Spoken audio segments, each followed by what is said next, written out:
Hello everyone. So today we are taking amendment of the constitution. This is chapter 10 of Lakshmikant book 5th edition. Okay, so our constitution is also known as a living document. इसको living document क्यों कहते हैं? Because just like a living being, constitution also responds to the experiences.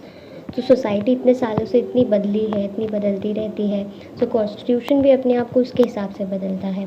So therefore it is known as an living document, क्योंकि इसमें हम amendments कर सकते हैं. सोसाइटी में जो चेंजेस आ रहे हैं उसके हिसाब से कॉन्स्टिट्यूशन में भी चेंजेस कर सकते हैं. ऑल्सो बहुत सारे कंट्रीज़ के कॉन्स्टिट्यूशन होते हैं कि जैसे यूएसए है, वहाँ पे अमेंडमेंट करना बहुत मुश्किल होता है. अभी तक वहाँ से गिने चुने कुछ अमेंडमेंट्स ही हो पाए हैं. और ब्रिटेन है, वहाँ पे कॉन्स्टिट्यूशन में अमेंडमेंट करना बहुत ज़्यादा इजी है. तो कॉन्स्टिट्यूशन ऐसा भी नहीं होना चाहिए, अगर इतना ज़्यादा इजी होगा तो पूरी तरीके से बदल जाएगा, और इतना डिफ़िकल्ट होगा तो उसे अमेंड करना मुश्किल होगा बदलते वक्त में. सो देयरफॉर इंडिया का जो कॉन्स्टिट्यूशन है, it is neither flexible nor rigid, but वो सिंथेसिस है दोनों का. ज़्यादा फ्लेक्सिबल भी नहीं है और ज़्यादा रिजिड भी नहीं है. Therefore it is known as a living document. So जो प्रोसीजर है कॉन्स्टिट्यूशन को अमेंड करने का, वो है आर्टिकल 368 में, जो कि प्रोसीजर भी ले डाउन करता है पार्लियामेंट के लिए कॉन्स्टिट्यूशन को अमेंड करने का, और उसको पावर भी देता है to amend the constitution.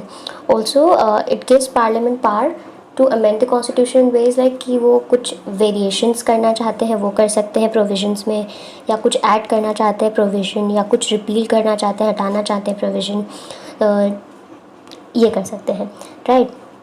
Also लेकिन parliament basic structure of the constitution, जो कि केशवानंद भारती केस 1973 में लेट डाउन हुआ था, उसके हिसाब से जो भी प्रोविजंस बेसिक स्ट्रक्चर के हिसाब से कॉन्स्टिट्यूशन के हिसाब से है, उनको पार्लियामेंट चेंज नहीं कर सकता. सो आर्टिकल 368 में प्रोसीजर है अमेंडमेंट करने का. सो फर्स्ट है कि एक बिल इंट्रोड्यूस होता है in either houses of the parliament, ठीक है, but it can only be introduced in either houses of the parliament and not in state legislatures. Secondly, it can either be introduced by minister और अ private member, और जो private member जो introduce करते हैं bill को, it is known as a private member bill. Also it does not require the prior permission of the president, मतलब वो bill either houses में इनिशिएट हो सकता है. Next, the bill must be pass in each house by special majority, और जो bill होता है वो स्पेशल मेजॉरिटी से पास होना ज़रूरी है in each house. Now what is special majority, this I have explained आगे वीडियो में. Okay, so when a bill is introduced in either houses of the parliament, उसके बाद में each house must pass the bill separately. In case अगर disagreement होता है दोनों houses में, so there is no provision of holding a joint sitting, right. Next, in order to amend the federal provisions जो कि स्टेट और union के relation से रिलेटेड जो प्रोविजंस होते हैं कॉन्स्टिट्यूशन में, उसमें होता है कि the provisions, the bill needs to be ratified by the legislature of at least half of the states by a simple majority.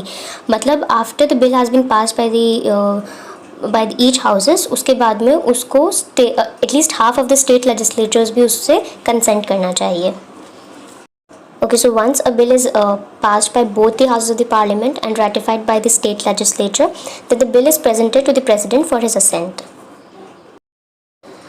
When the bill is given to the president for his assent, he cannot withhold the bill, or he cannot give the bill back to the parliament for the reconsideration. It is necessary, or it is a compulsory for him to give his assent to the bill.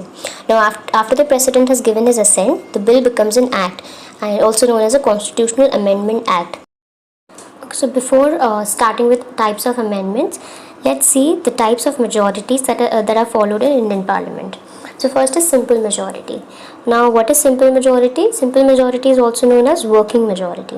So it refers to the majority of more than 50% of the members present and voting. So particular जो house है parliament का, उसके अंदर जो भी strength है house का, उससे फ़र्क नहीं पड़ता, बट जितने वहाँ पर प्रेजेंट है और उनमें से भी जितने वोट कर रहे हैं वो इम्पॉर्टेंट है. More than 50% of the members present and voting. Now let's see an example for this. Suppose the total strength of Lok Sabha is 545, right? उसमें vacant seats है 5, members present है 500, members present but decide to abstain or not to vote 50. So members present and voting कितने हो जाएंगे? So total members वहाँ पे present है उस दिन 500, उसमें से 50 डिसाइड नॉट टू वोट, तो उन 50 को हम माइनस कर देंगे. सो इट कम्स 450 है वहाँ पे वो members who are present there and they are voting, right. तो simple majority in this case would be 450 divided by 2 + 1, तो simple majority would be 226. So there are different motions and bills in the house जिसमें simple majority use होती है, जैसे कि no confidence motion, motion of confidence, motion of thanks, censure motion, adjournment motion, money bills, ordinary bills, इन सब में simple majority use होता है. So what is absolute majority? Absolute majority refers to the majority of more than 50% of the total strength of the house. So इसमें present and voting से फ़र्क नहीं पड़ता, इट इज़ फिक्स्ड. तो total strength of Lok Sabha is 545, so वहाँ की absolute majority हो जाएगी 273. So such kind of majority is not required in isolation in the Indian Parliament, but ऐसी जो मेजॉरिटी होती है दूसरे टाइप्स की मेजॉरिटी के साथ यूज़ होती है, जिसको हम स्पेशल मेजॉरिटी कहते हैं. Now what is effective majority? So in effective majority it means more than 50% of the effective strength of the house. This implies that out of the total strength we deduct the absent and vacant seats. तो मतलब suppose total strength है लोकसभा का 545, vacant seats 5 हैं, तो effective strength हो गया 545 minus 5, क्योंकि vacant seats को भी आपने माइनस किया, 540 हो गया, right. Members present and but decide to abstain not to vote 50. So members present and voting आपने वो भी माइनस कर लिया तो 490 हुआ, राइट. सो इफेक्टिव मेजॉरिटी हुआ 490 divided by 2 + 1 245. So in constitution the all the then members present indicates the effective majority. मतलब वहाँ पे जो मेंबर्स प्रेजेंट हैं और वोट कर रहे हैं they represent effective majority, right. Effective majority is needed for removal of vice president, deputy chairman of Rajya Sabha, Lok Sabha speaker and deputy speaker. Now how is effective majority different from simple majority? So simple majority में था कि जो present थे and उसमें से जितने vote कर रहे थे हम सिर्फ उन्हें ले रहे थे. The people who are abstaining from vote उनको सब्ट्रैक्ट किया था, बस वेकेंट सीट्स को नहीं सब्ट्रैक्ट किया था. बट इसमें हम लोग टोटल स्ट्रेंथ में से वेकेंट सीट्स भी हटा रहे हैं और उसके बाद में जितने प्रेजेंट हैं उसमें से जितने सिर्फ वोट कर रहे हैं सिर्फ उनको ले रहे हैं. So this is how they differ. Now what is special majority? So अभी हमने देखा simple, absolute and effective majority.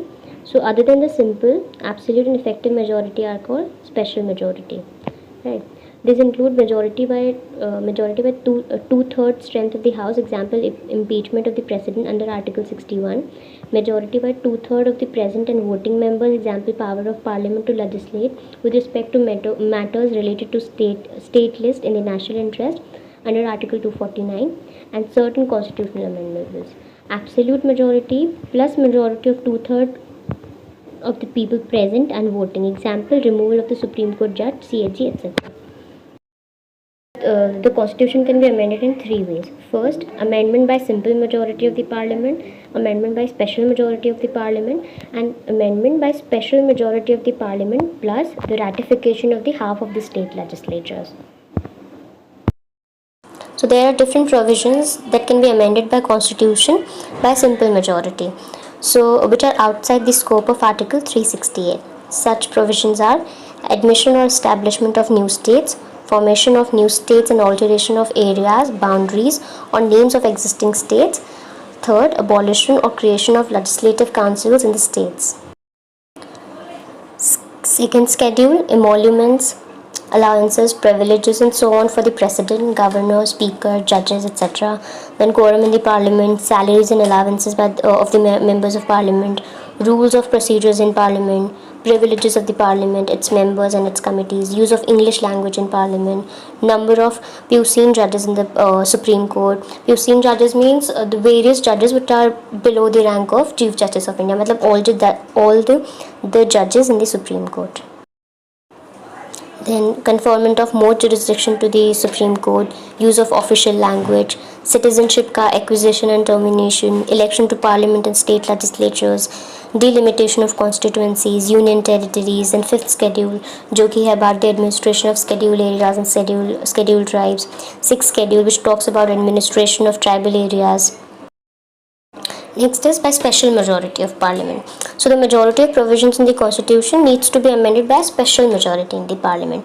That is, you have seen the majority which is more than 50% of the total membership of each house and majority of 2/3 of the members of each house present and voting. So what are these provisions which can be amended by the special majority? These are fundamental rights, DPSPs, and other provisions which are not covered under first and third list. Then there's amendment by third category, which is by special majority of parliament plus the consent of states. So this kind of amendment is used in the matters related to federal structure of the polity, मतलब जहाँ union और state के relation की बात होती है. So there is no limit within the state. Okay, so जब state के पास कंसेंट लेने के लिए जाता है, सो जब the states do not have any fix time frame जिसके अंदर they need to give their consent. एक ये चीज़ है. Secondly, at least half of the states should give their consent. So these are the provisions that can be amended by this third way. First is election of the president and its members, extent of the executive power of the union and the states, Supreme Court and High Courts, distribution of legislative powers between union and the states. Any of the list in the seventh schedule. Seventh schedule में क्या होता है? It talks about the distribution of powers to make laws for parliament and state legislatures under union list, state list, and concurrent list. Next is representation of states in parliament, and last is power of parliament to amend the constitution and its procedure. मतलब article 368 itself में amendment करना. Let's now talk about criticisms of the amendment procedure. So there are various criticisms which are given for the amendment procedures of our Indian Constitution. First is there is no provision for a special body like Constitutional Convention जैसे कि USA में होता है, और a Constituent Assembly for amending the Constitution. So मतलब and also ये सिर्फ power जो है सिर्फ पार्लियामेंट के पास है, स्टेट लेजिस्लेटर्स के पास भी नहीं है.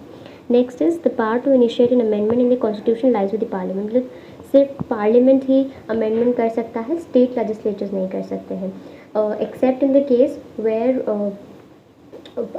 except in one case where passing a resolution requesting the parliament for the creation or abolition of legislative councils in the state. और इसमें भी parliament can either approve or disapprove such a resolution or may not take any action on it. So मतलब सारा जो power है सिर्फ parliament के पास है, स्टेट लेजिस्लेचर्स के पास नहीं है. Next is major part of the constitution can be amended by parliament itself, either by special majority or simple majority. मतलब सिर्फ कुछ ही केसेस होते हैं जब स्टेट का रैटिफिकेशन चाहिए होता है, एंड दैट टू सिर्फ हाफ ऑफ द स्टेट्स का. On the other hand USA में 3/4 ऑफ द स्टेट्स का कंसेंट चाहिए होता है.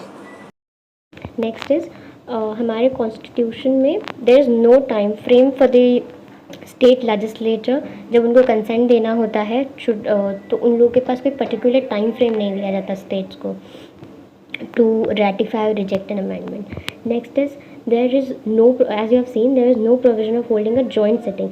अगर both the houses of Parliament में एक डेडलॉक पहुंच जाता है over a constitution amendment bill, तो there is no provision of holding a joint sitting. On the other hand ऐसे प्रोविजन जॉइंट सिटिंग के ऑर्डिनरी बिल में होते हैं बट कॉन्स्टिट्यूशन अमेंडमेंट बिल में नहीं है. Next is the provision relating to the amendment procedures are too sketchy. मतलब they leave a wide scope for taking matters into the judiciary.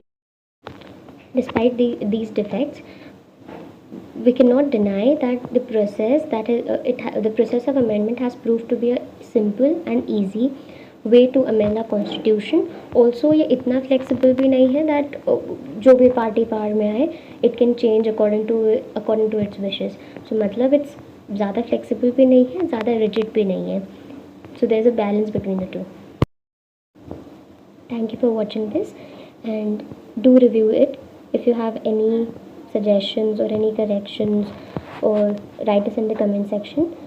Also, if you like the video, share it with your friends and subscribe to our channel to get notification about our new videos. Thank you.